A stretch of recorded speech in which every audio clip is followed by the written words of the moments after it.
अस्सलाम वालेकुम। उम्मीद करने जनाब से सारे ठीक ठाक हो सो ते वाल हो सो। मैं जनाब मोहम्मद तफैल तुसा तकन लगे तफैल कश्मीरी सिख सो। माशाल्लाह जी अज एक होर लोकेशन ते खलते हैं। अज तुसें एक नायाब चीज़ दसांगे जनाब। असां एक घर वासी लैके जा रहे हैं सर्दियां वासी लकड़ियां ते नाल खिंगरे। अज तुसें खिंगरियां दा दीदार कराया जाएगा ते तुसें दसांगे जनाब वो किहो जे होने तो तुसें भी कमेंट करना जनाब ये किस वास्ते होने तो किस चीज़ ने जनाब ये टहने तो अस लैके जाने हैं तो वो किस काम आने जनाब वो भी तुसें दसांगे तो सारे जनाब सिस्टम सारे दसांगे जनाब। यह लकड़ा भी अस खड़ांगे अज मोटरसाइकिल अस लोड कर गए तो जनाब तुसें वो भी दीदार कराया जाएगा। लो जी है खिंगरे इन्हें अस हूँ छापरा बाह रहे हैं तो तको अस किस तरह बाने छापरा इस तरह और स्टैंड अज को नहीं आते तो इस वास्ते बड़ी मुश्किल होनी है एक हत्थे नाल वीडियो बनानी तो एक हत्थे नाल ये काम करना यह पाने पे छापरा तो जनाब एंड तक कट्ठे कर अस दसांगे।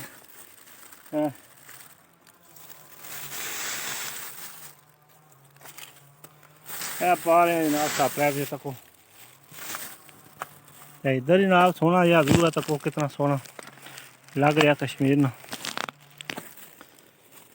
लो जी है दो पेन ये बांग है वो थले पे आ वो पे आ वो अगे पेन ये बाग है फिर दसने माशाल्लाह जी तको जी असा हूँ कितने नज़ारियाँ पर तको पीछे कितना सोहना व्यू है पहाड़ा ना। माशाल्लाह कश्मीर ने पहाड़ ऊंचे ऊंचे पहाड़ तो हूँ तुसें जनाब लैके जा रहे हैं तको असा मोटरसाइकिल खलते हैं इस तरह पर अज लकड़ियाँ लोड करसा तो एक यह चीज़ जी है नायाब चीज़ जनाब तुम ये दसोगे कमेंट च कि क्या चीज़ है माशाल्लाह तको ये अस अज इन्ना त्रोड़ियां बस फिर मोटरसाइकिल लोड कर रहा तो कार खड़सा तो ये जनाब तुसें दसना है ये क्या चीज़ है।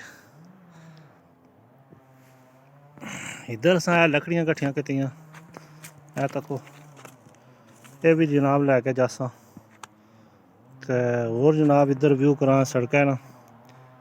माशाल्लाह कितना सोहना व्यू है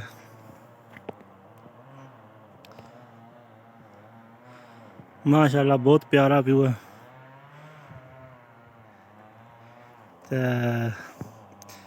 जनाब तुसें ज़रूर वीडियो अज नहीं पसंद आवेगी इंशाल्लाह तो चैनल की ज़रूर सब्सक्राइब करना तो लाइक भी करना शेयर भी करना। तो हूँ जनाब अस इन्ना बस त्रोड़ियां फिर दसांगे त्रोड़ियां बाग है फिर मोटरसाइकिल था लोड करसा फिर भी दसांगे जनाब। अज स्टैंड को नहीं आते इस वजह बड़ी मुश्किलात न तो तको कितने सोहने अंदाज खिड़े खिड़े खिल रहे ये जनाब ये भी तुसें दसना भाई केड़े दरख्त जो लैना जेह्ड़े मकामी बंदे न कश्मीर ने वो तो जनाब उन्हें पता उसी तो जेह्ड़े बाकी न ओह् ना कमेंट कर दसना लाजमी भाई ये केड़े दरख्त ने ये जनाब केड़े दरख्त ने इसमें जेह्ड़े बीच होने न वो बड़े मज़ेदार होने न जनाब खाने खाई ना कदें अस बचपन च खाने रहे हैं तो हूँ ना कोई पता नहीं तो हूँ नहीं अस खाद्धे तो इन्होंने बीच भी बड़े मज़ेदार होने तो जनाब इन्होंने व्यू करा छड़ने जनाब ये तको अप्पर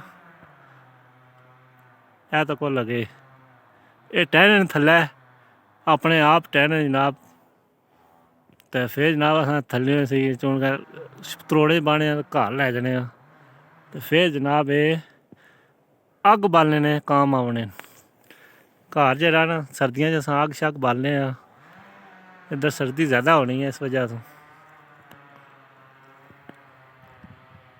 माशाल्लाह बड़ा सोहना व्यू है इन्ना दरख्तां ना भी बहुत ही प्यारा व्यू है माशाल्लाह जी।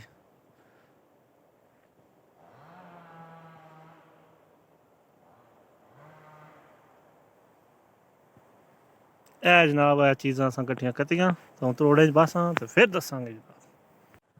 माशाल्लाह जी अस त्रोड़े बन छोड़े तो इन्हें कर छोड़िया सिलाई कर छोड़िया तो हूँ इन्ना पर जनाब अस मोटरसाइकिल लोड करसा तो फिर चेक करासा खिंगरे थोड़े बच गए, ये हूँ छापरा ही बाग खड़सा। तो हूँ अगला व्यू फिर कराने लोड करके। लो जी मोटरसाइकिल लोड हो गया, तको कितना ज़बरदस्त अंदाज हूँ इसी जनाब रस्सा बनसा मारसा, फिर इत्थै बैसा, तो फिर जनाब ये खतरनाक रोड है जी ढाल के खड़सा। इस रोड अपने जासा इधर, तो माशाअल्लाह जी है तको हूँ रस्सा बासा, तो फिर तुसें दसांगे जनाब असां मोटरसाइकिल किस तरह तैयार किया गया। माशाअल्लाह सोहना व्यू है परना भी, बहुत ही प्यारा नज़ारा।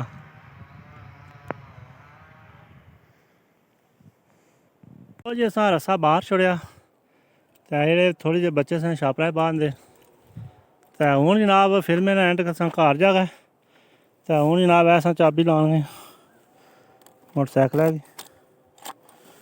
तो माशाअल्लाह जी हूँ अग्गै सफ़र कंटिन्यू करने, तो फिर जनाब तुसें दसांगे जाके घर जाके जनाब फिल्में एंड करसा।